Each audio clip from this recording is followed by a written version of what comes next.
Here is a claim that sounds impossible. Measure how a system responds to one single, well-chosen input and you can predict its response to any input whatsoever. Any music through any amplifier. Any earthquake through any building. That promise is the engine of this entire subject.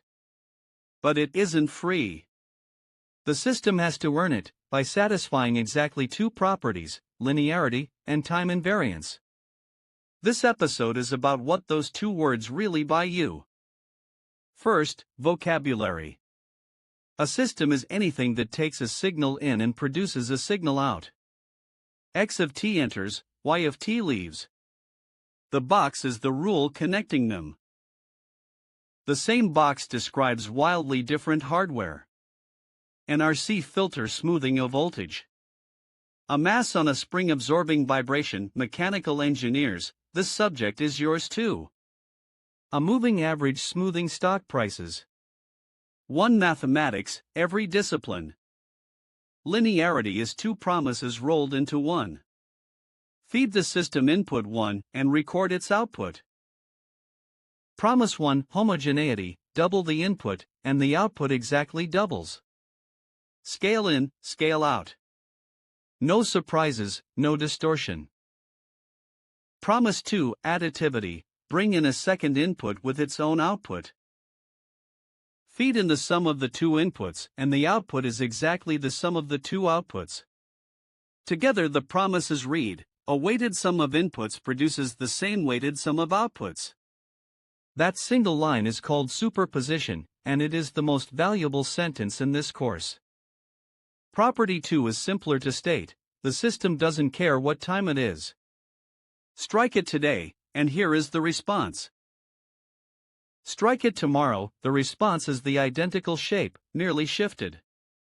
In symbols, if x of t gives y of t, then x of t minus t naught must give y of t minus t naught. Delay the input, delay the output. Nothing else changes. Physically it means the resistor, the spring, the coefficients of the differential equation, none of them change with time.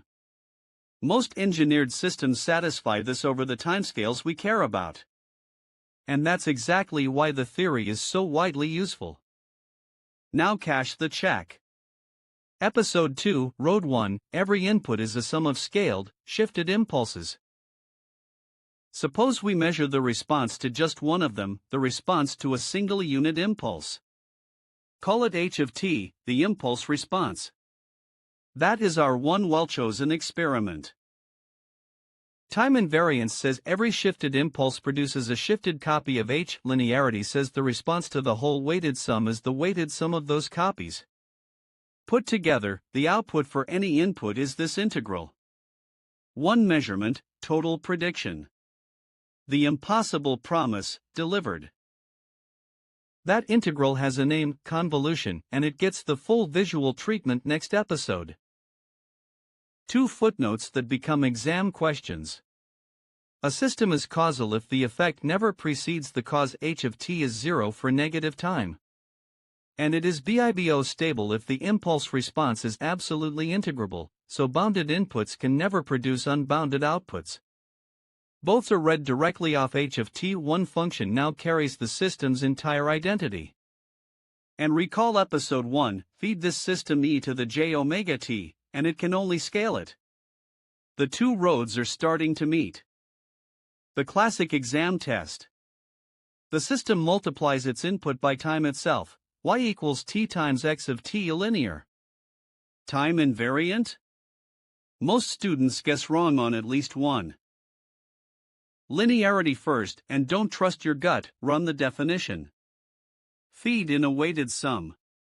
The factor t multiplies through both terms, and the output is exactly the same weighted sum of individual outputs. Superposition holds. The system is linear even though there's a t sitting in the equation. Linear in x is what matters, not constant in t. Time invariance, the two-route test. Route 1, delay the input first, then apply the system, t times x of t minus t naught. Route 2, apply the system first, then delay the output, t minus t naught, times x of t minus t naught. The coefficients differ. The routes disagree, so the system is time varying. The gain it applies depends on what time it is, which is precisely what invariance forbids. Verdict: linear, yes. Time invariant, no. And since the impossible promise requires both properties, this system does not get an impulse response shortcut. Both boxes must tick. Same drill works for any system on any exam. Run the weighted sum test, run the two-route delay test, trust the algebra over intuition. The number to remember: 2. Linearity plus time invariance, the only two properties a system needs for one measurement to predict every response. Next episode we do the measuring, convolution, finally made visual.